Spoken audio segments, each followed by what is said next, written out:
Vous le savez, chaque fois que le Christ accomplit un miracle, c'est de salut dont il s'agit. D'un salut qu'il vient nous apporter, qu'il manifeste en étant plein de compassion envers quelqu'un qui souffre d'une infirmité ou qui est au bord de la mort. Et ce miracle de l'aveugle de Jéricho, l'aveugle de naissance, eh bien, nous rappelle aussi ce salut que le Christ vient nous apporter. Jéricho, c'est pas une ville comme les autres. Jéricho, c'est la ville la plus basse au monde, en termes d'altimétrie. Elle est en dessous du niveau de la mer. Et c'est pas pour rien que le Christ accomplit un miracle, parce que le salut, précisément, consiste à descendre dans les profondeurs pour nous ramener vers le Père. Et donc, le Christ accomplit, manifeste à travers cette visite à Jéricho ce qu'est le salut. Et on voit donc cet aveugle sur le bord du chemin, comme il devait y en avoir d'autres, sur les routes de Terre Sainte. Comme, voilà, on voit aussi des mendiants qui sont par-ci, par-là, etc., qui demandent un peu de pain pour vivre, parce qu'il ne faut pas oublier, le fait d'être aveugle, ça vous coupe de beaucoup de choses. Le fait d'être aveugle, ça vous coupe, comme d'être infirme en général, dans le peuple d'Israël, ça vous coupe de fait d'aller au temple, vous ne pouvez plus aller au temple, vous n'avez plus de vie spirituelle en tant que telle, même à la synagogue, je ne suis pas sûr que vous puissiez aller, parce que vous êtes déclaré impur.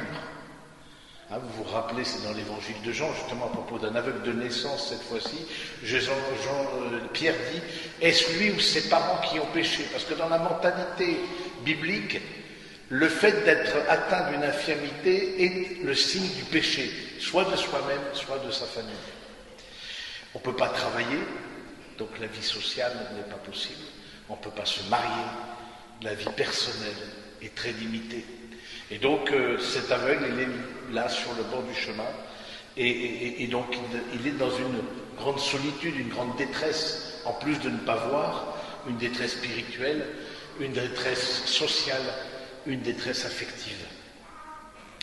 Et il entend, parce que s'il est aveugle, il n'est pas sourd, il entend que Jésus, c'était Jésus de Nazareth.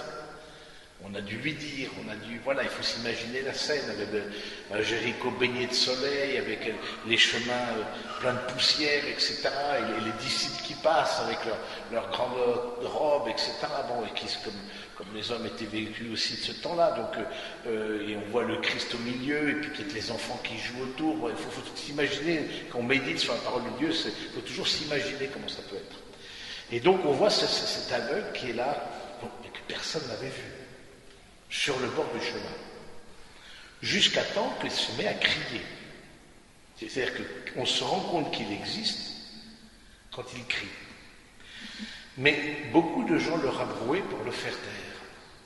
Et qui est-ce qui accompagnait Jésus, si ce n'est ses disciples et une foule nombreuse? Et là déjà, il y a une chose qui nous interroge. Comment est-ce qu'on peut être disciple et faire obstacle à la rencontre avec le Christ? Parce qu'il s'agit bien de ça. Non, tais-toi, le maître est occupé. Vous avez un autre exemple dans l'Évangile, la syrophénicienne. Vous vous rappelez, cette femme, syrophénicienne, donc païenne, qui poursuivait Jésus de ses cris, et les apôtres, carrément, disaient par de là, arrête d'embêter le maître. Oui, donc c'est intéressant de dire comment, pour nous, peut-être, qui sommes disciples de Jésus, nous avons parfois cette attitude de dire, non, cette personne-là ne va pas être intéressée, ou alors elle ne remplit pas les cases, pour pouvoir avoir une rencontre personnelle avec le Christ. Et puis lui se laisse pas de, voilà. Jésus entend le cri. Alors j'entends le cri du pauvre, ça c'est toute la Bible. Dieu entend le cri des pauvres. Hein, appelez-le, et puis cette phrase extraordinaire qu'on dit à l'aveugle et que le Christ dit à chacun de nous, hein, confiance, lève-toi, il t'appelle. Voilà, et on imagine, et jetant son manteau, c'est très fort, jetant son manteau, il faut voir une chose, c'est qu'un manteau pour un aveugle, c'est tout. parce qu'il n'a pas de maison, il est probable qu'il n'ait pas de maison, il n'est pas de toit, donc il a uniquement un manteau pour, peut-être qu'il mettait devant lui pour qu'on mette quelques piécettes, ou un manteau pour s'abriter du soleil, ou de la pluie, ou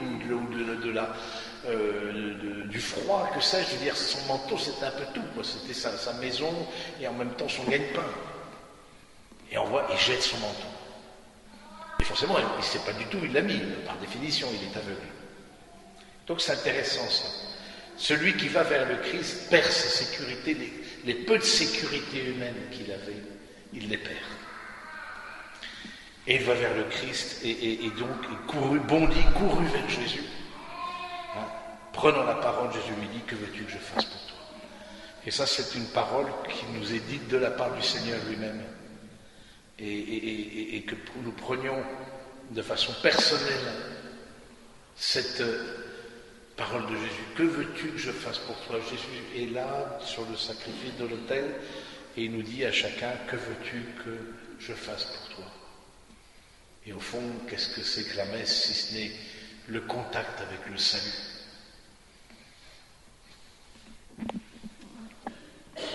Rabboni, que je retrouve la vue, voilà, et ta foi t'a sauvé.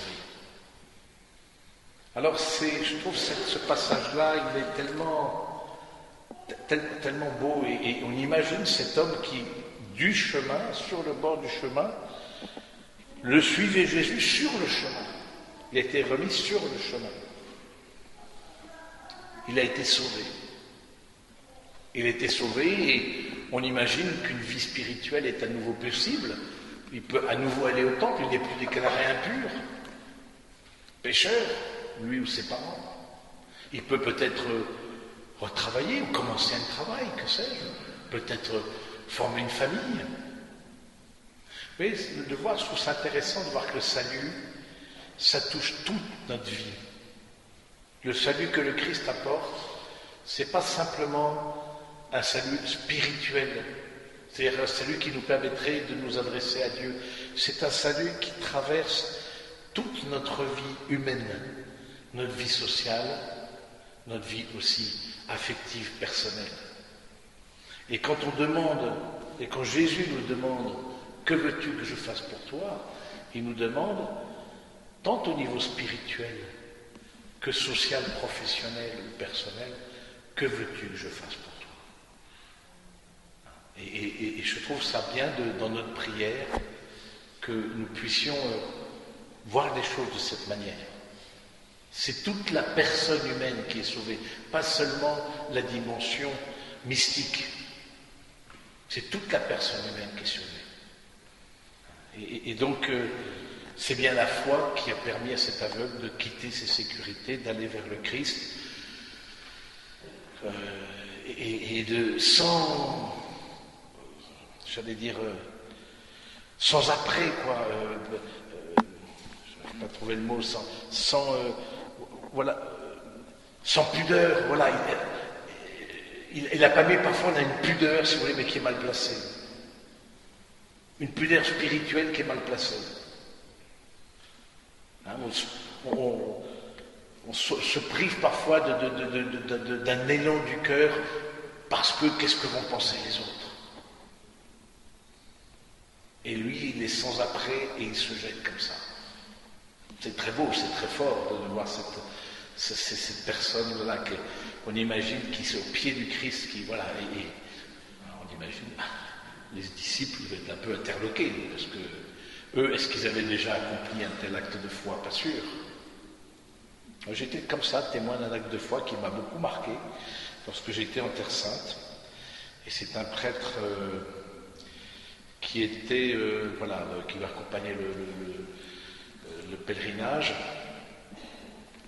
Et sur la pierre tombale où on a enduit le Christ, voilà, on a oint le Christ avant de le mettre au tombeau, et du coup, dès qu'il a vu cette pierre, il s'est mis, pourtant c'est un prêtre bien sous tout rapport, etc., il s'est mis carrément dessus, couché dessus. Il était assez saisi. Saisi. Il était chevalier du Saint-Sépulcre, il vit toujours, je pense qu'il vit toujours, et chevalier du Saint-Sépulcre. Alors, ceux qui avaient le droit de rentrer à cheval dans le Saint-Sépulcre. Bon, depuis, je n'ai plus trop l'habitude. Mais bon, toujours est-il, c'est très beau, je trouve, ces actes de foi comme ça.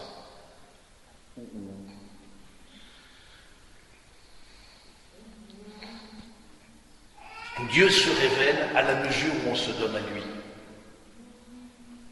Dieu se révèle à la mesure où on se donne à lui. Il y a une connaissance du Christ qui vient du don de nous-mêmes, sans pudeur, sans apprêt, sans respect humain. Alors il y a des grâces qui arrivent, parce qu'on n'est plus de barrière. Dans chaque messe, chers amis, nous pouvons vivre ce moment-là. Nous pouvons vivre ce moment-là au moment de la consécration, au moment de la communion. Nous, intérieurement, nous mettre au pied du Seigneur sans barrière, tels que nous sommes, avec toutes nos pauvretés, nos misères, nos fragilités, comme l'aveugle de Jéricho, et laisser le Christ, par son Saint-Esprit, visiter tout le plus bas en nous pour nous relever jusqu'en la vie éternelle. Amen.